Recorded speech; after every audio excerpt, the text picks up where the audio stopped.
ओम गंगणपतये नमः। खरवम स्थूलतनुम गजेन्द्र बदनम लंबोदरम सुंदरम प्रस्यंदन मदगंध लुब्ध मधुप व्यालूल गंडस्थलम दंताघात विदारितारि रुधिरै सिंदूर शोभाकरम वंदे शैल सुतासुतम गणपतिम सिद्धिम प्रदम कामदम। या श्री स्वयं सुकृतीनाम भवनेष्वलक्ष्मी पापात्मनां कृत्य ध्यान हृदय सुबुद्धि श्रद्धा सताम कुलजन प्रभवस्य लज्जा ताम त्वाम नतः अस्म परिपालय देवी विश्वम। जय मां। आज मैं जन्मपत्री में शुक्र ग्रह का क्या महत्व है, शुक्र ग्रह की कौन राशि होती है, शुक्र ग्रह से कौन सा योग बनता है, शुक्र ग्रह किस घर में कारक होता है, शुक्र ग्रह किस घर में अकारक होता है, शुक्र ग्रह के लिए कौन सा रत्न धारण करना चाहिए, शुक्र ग्रह के लिए कौन सा मंत्र का जप होना चाहिए, शुक्र ग्रह के लिए क्या दान होना चाहिए, शुक्र ग्रह के अनिष्ट का निवारण कैसे करना चाहिए, शुक्र ग्रह की शुभता कैसे बढ़ानी चाहिए, इस विषय पर मैं चर्चा करने जा रहा हूं। शुक्र सामान्य तौर पर हम लोग दैत्यों के गुरु के रूप में शुक्र को जानते हैं। शुक्र ग्रह बड़ा ही ऐश्वर्य प्रदान करने वाला ग्रह के रूप में जाना जाता है। शुक्र ग्रह की कुंडली में अपनी राशि वृक्ष और तुला होती है। शुक्र ग्रह जो है वो मीन राशि पर उच्च का हो जाता है और शुक्र कन्या राशि पर नीच का हो जाता है। ये बात जान लिए। अब शुक्र कुंडली में उसका कारक स्थान जो है वो दूसरा घर, चतुर्थ घर, सप्तम घर, नवम घर, एकादश घर, खास करके द्वादश में भी शुक्र बहुत ही कारक ग्रह माना जाता है। और द्वादश के साथ साथ छठा घर को भी शुक्र के लिए कारक माना जाता है। क्यों माना जाता है? शुक्र 12वां घर खर्चा का घर है और शुक्र ऐश्वर्य भोग के लिए कारक ग्रह माना जाता है। तो 12वां घर में रहेगा तो ऐश्वर्य पर खर्च कराएगा और छठा घर में रहने पर 12वें घर को देखता है, इसलिए ऐश्वर्य पर खर्च कराएगा। ऐश्वर्य समझिए इस बात को। शुक्र जो है अगर केंद्र में अपनी राशि पर या मीन की राशि उच्च की राशि पर यानी मीन पर स्थित यदि हो जाए तो मालव्य नामक पंच महापुरुष योग बनाता है। यह अब जान लीजिए। शुक्र के नीच होने पर अगर जिस राशि पर वो नीच का होता है, कन्या राशि पर, और उसका राशि का लॉर्ड शुक्र का राशि का लॉर्ड यानी बुध अगर केंद्र में, लग्न के से केंद्र में या राशि से केंद्र में स्थित होता है, रहता है, तो उसकी नीचता भंग हो जाती है। कहा गया है कि नीचम गतो जन्मनि यो स नाथो नाथो नीचम गतो जन्मनि यो स ग्रह नाथो नीचम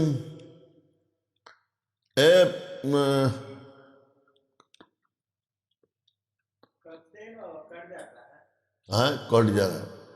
जरा सा इसको पीछे करोगे क्या? पीछे तो नहीं होगा। कितना मतलब यहाँ से नीचम गतो जहां से बोल रहे हैं याद है? हाँ, नीचम गतो जन्मनि योस ग्रह नाथ तदुचनाथ सचंद्र लग्ना दिदिकेंद्रवर्ती राजा भवे धार्मिक चक्रवर्ती, ऐसा पराशर का सिद्धांत है। दूसरा, शुक्र की अपनी जहां स्थित होता है वहां से अपने सातवीं घर को वो पूर्ण दृष्टि से देखता है। कुंडली में शुक्र से पितृदोष और ये एक दोष होता है जो पितृदोष और गृह दोष, इसका भी विचार किया जाता है। अगर शुक्र पर राहु शनि या छायात्मक ग्रहों का प्रभाव रहता है या शुक्र इन छायात्मक शुक्र शनि सूर्य के प्रभाव में रहता है तो निश्चित रूप में उस घर पर पितृदोष प्रभावित करता है, उसकी शांति करनी चाहिए। शुक्र कुंडली में अय्यास ऐश्वर्य तथा उच्च शिक्षा के लिए भी कारक माना जाता है। शुक्र यदि द्वितीय स्थान में स्थित हो लग्नेश होकर के तो ऐसे जातक अपने कर्म से जीवन में बहुत ही उन्नति करते हैं, खास करके बुद्धिजीवी क्षेत्र में और व्यवसाय के क्षेत्र में उनकी काफी उन्नति होती है। और यदि शुक्र चतुर्थ स्थान में स्थित होता है तो अगर चतुर्थ का मालिक होकर के या लग्न का मालिक होकर के चतुर्थ में स्थित हो जाता है तो ऐसे जातक हमेशा जीवन में मकान वाहन आदि से युक्त पैदा होता है या उसे अपने पराक्रम से वो पैदा कर लेता है। शुक्र से पुरुष की कुंडली में दाम्पत्य विचार भी किया जाता है। अगर शुक्र अच्छे अवस्था में नहीं है तो वैसे जातक की दाम्पत्य जीवन सुखमय नहीं होता है। पत्नी से जीवन में खास करके पुरुषों की कुंडली में पत्नी से संबंध मनोनुकूल नहीं रहता है। यदि शुक्र बहुत उत्तम अवस्था में है तो वैसे जातक का दाम्पत्य जीवन अति सुंदर होता है। पत्नी बहुत सुंदर और बहुत सुंदर विचार वाली मिलती है। इसलिए कुंडली में शुक्र का विचार जरूर करना चाहिए, क्योंकि आज के टाइम में आप देखते हैं जितनी भौतिक समृद्धि का युग हो गया है उसमें शुक्र का बहुत ही महत्वपूर्ण स्थान है। शुक्र के कमजोर होने पर शुक्र जनित रोग भी होता है। शुक्र जनित रोग में सेक्स की बीमारी और स्त्रियों में योनि संबंधी रोग पुरुषों में लिंग दोष ये सब पाया जाता है।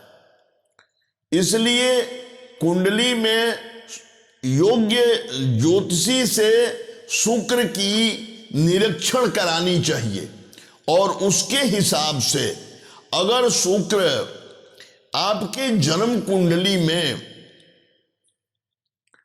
लग्नेश, चतुर्थेश,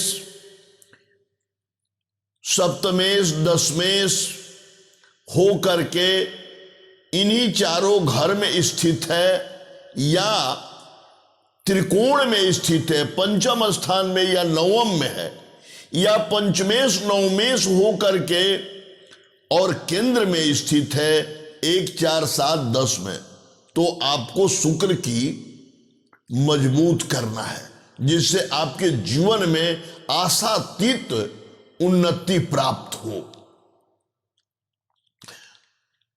जैसे अगर शुक्र 10 डिग्री से कम है, 2-4 डिग्री का है, या शुक्र 20 डिग्री से ऊपर हो गया है, 26 डिग्री से, तो शुक्र बहुत कमजोर हो गया।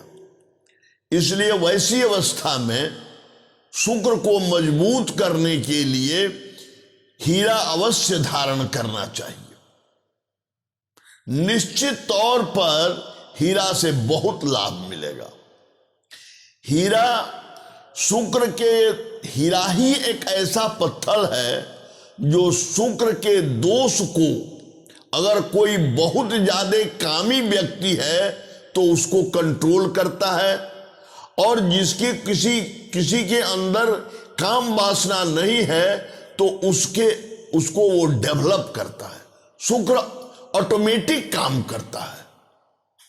शुक्र में हीरा ऑटोमेटिक काम करता है, इसलिए अवश्य हीरा धारण करना चाहिए, बशर्ते कि शुक्र पर छायात्मक ग्रहों का प्रभाव नहीं हो। अगर शुक्र आपकी कुंडली में अवरोध पैदा कर रहा है, शुक्र से आपको कई प्रकार के कष्ट हो रहा है, मान सम्मान में कमी हो रही है, शिक्षा में व्यवधान आ रहा है, कन्या संतान को कष्ट हो रहा है, माता को कष्ट हो रहा है, तो वैसी स्थिति में गाय को आप चारा खिलाएं। शुक्रवार के दिन उजला वस्तु लक्ष्मी की मंदिर में दान करें। दही, दूध, उजला कपड़ा, चावल, चांदी का स्फटिक, ये सब दान करना चाहिए। साथ ही शुक्र का वैदिक मंत्र से जप भी करना चाहिए और किसी विद्वत जन से शुक्र का जप कराना भी चाहिए। शुक्र के लिए रत्न में हीरा के अलावे जरकन, ओपल, स्फटिक आदि भी धारण किया जाता है। इसका प्रभाव मध्यम श्रेणी का होता है।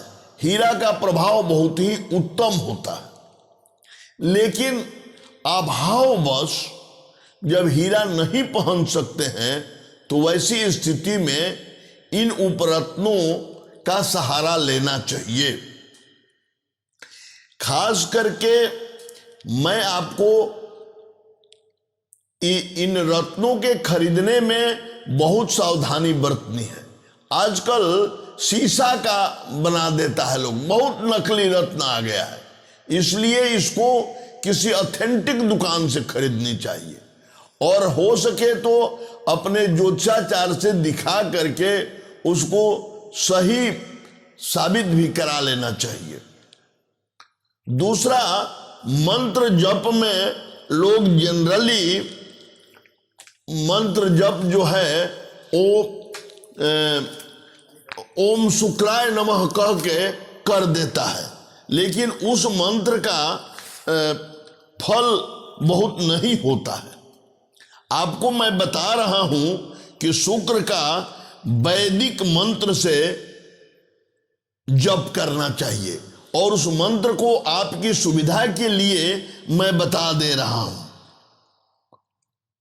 ओम अन्नात परिश्रुतो रसम ब्रह्मणा व्यपिवतक्षरम पयः सोमम प्रजापति ऋतेन सत्यमिंद्रियम विपान ग्वंग शुक्र मंधस इंद्रस इंद्रिय मिदम पयो मृतम मधु। इस मंत्र का जप करना चाहिए और ब्राह्मण के द्वारा कराना चाहिए, तब जाकर के शुक्र का जो अनिष्ट प्रभाव है वह समाप्त हो जाएगा, और उसको जिस कुंडली में बढ़ाने की स्थिति है उनको रत्न को धारण करना।